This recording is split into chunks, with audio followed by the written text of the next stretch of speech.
শবে বরাত, যে রাতে আল্লাহ তাআলা তার গুনাহগার বান্দাদের ক্ষমা করেন। কিন্তু দুই শ্রেণীর কপাল পোড়া মানুষ আছে যাদের আল্লাহ তাআলা এই রাতেও ক্ষমা করবে না। যতই কান্নাকাটি করুক, যতই তওবা করুক, আল্লাহ তাআলা তাদের গুনাহ মাফ করবে না। কারা সেই দুই শ্রেণীর মানুষ যাদের গুনাহ আল্লাহ তাআলা মাফ করবে না? আপনি এই দুই ধরনের মানুষের ভেতর আছেন কিনা অবশ্যই মিলিয়ে নিবেন। প্রিয় দর্শক, আপনি যদি আল্লাহকে মনে প্রাণে বিশ্বাস করেন অবশ্যই আলহামদুলিল্লাহ কমেন্ট করবেন এবং ভিডিওটি বেশি করে শেয়ার করে দিবেন। হয়তো আপনার একটি শেয়ারে আপনার মুসলিম ভাই বোনেরা সতর্ক হয়ে যাবে। আল্লাহ তাআলা অপেক্ষা করেন তার কোন বান্দা তার কাছে ক্ষমা চায়, তাকে ক্ষমা করে দেওয়ার জন্য। বছর ঘুরে রমজানের বার্তা নিয়ে এসেছে পবিত্র শবে বরাত। দিবাগত রাতে সারা দেশে যথাযোগ্য ধর্মীয় মর্যাদায় শবে বরাত পালিত হয়। ইসলাম ধর্মাবলম্বীদের বড় অংশ এই রাতকে মহামান্বিত রজনী হিসেবে পালন করে। এই রাতে আল্লাহ তাআলা অপেক্ষা করেন তার গুনাহগার বান্দাদের তওবার জন্য। এই রাতে যারা তওবা করবে আল্লাহ তাআলা তাদের ক্ষমা করে দিবে। কিন্তু এই দুই ধরনের পাপী বান্দাদের আল্লাহ তাআলা কখনোই ক্ষমা করবে না। আপনাদের ভেতর যদি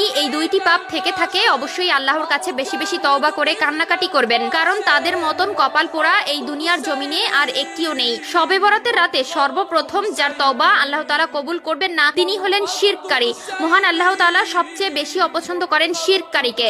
আল্লাহর সঙ্গে কাউকে শরীক করা সবচেয়ে বড় গুনাহ। তিনি শিরকের গুনাহ কখনোই ক্ষমা করবেন না। সরাসরি আল্লাহর সঙ্গে কাউকে তুলনা করা কিংবা আল্লাহ ছাড়া অন্য কারো ইবাদত করাই শিরক। মহান আল্লাহ তাআলা শিরকের গুনাহের পরিণতি সম্পর্কে ঘোষণা করেন, নিঃসন্দেহে আল্লাহ তার সঙ্গে শিরক করাকে ক্ষমা করবেন না। তবে শিরক ছাড়া অন্যান্য গুনাহ যাকে ইচ্ছা তাকে ক্ষমা করবেন। আর যে লোক আল্লাহর সঙ্গে অংশীদার সাব্যস্ত করে সে যেন অপবাদ আরোপ করে। সূরা নিসা আয়াত 48। 2 নম্বরে ওই ব্যক্তি তওবা আল্লাহ তাআলা কখনোই কবুল করবেন না যার অন্তরের মধ্যে হিংসা ও বিদ্বেষ রয়েছে। হিংসা একটি ভয়ঙ্কর মন্দ স্বভাব যার ফলে আমাদের অনেক নেক আমল, ভালো কাজ, নেকি ও পুণ্য নষ্ট হয়ে যায়। হিংসা বা অহংকার মানুষের পতন ঘটায়। রাসূলুল্লাহ সাল্লাল্লাহু আলাইহি ওয়াসাল্লাম বলেন, হিংসা থেকে সাবধান, কেননা হিংসা নেকিকে এমন ভাবে ধ্বংস করে যেমন আগুন লাকড়ি ধ্বংস করে। আবু দাউদ 4903। বিখ্যাত সাহাবী মুয়াজ বিন জাবাল রাদিয়াল্লাহু তাআলা আনহু থেকে বর্ণিত হাদিসে আছে, নবীজি সাল্লাল্লাহু আলাইহি ওয়াসাল্লাম বলেন, মহান আল্লাহ তাআলা অর্ধ শাবানের রাতে অর্থাৎ শাবানের 14 তারিখ দিবাগত রাতে তার সৃষ্টির দিকে রহমতের দৃষ্টি দেন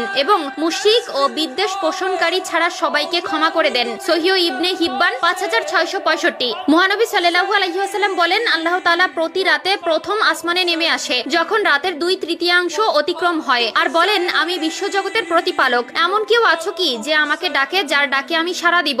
এমন কেউ কি আছো যে আমার কাছে কিছু চাইবে আর আমি তাকে তা দিব? এমন কেউ কি আছো যে আমার কাছে ক্ষমা চাইবে আর আমি তাকে ক্ষমা করে দিব? সহিহ মুসলিম। পবিত্র শবে বরাত উপলক্ষে বাংলাদেশ সহ বিশ্বের মুসলিম জনগোষ্ঠীকে আন্তরিক মোবারকবাদ জানিয়ে প্রধান উপদেষ্টা বলেন, এই সৌভাগ্যময় রজনী মানব জাতির জন্য বয়ে আনে মহান আল্লাহ তাআলার রব্বুল আলামিনের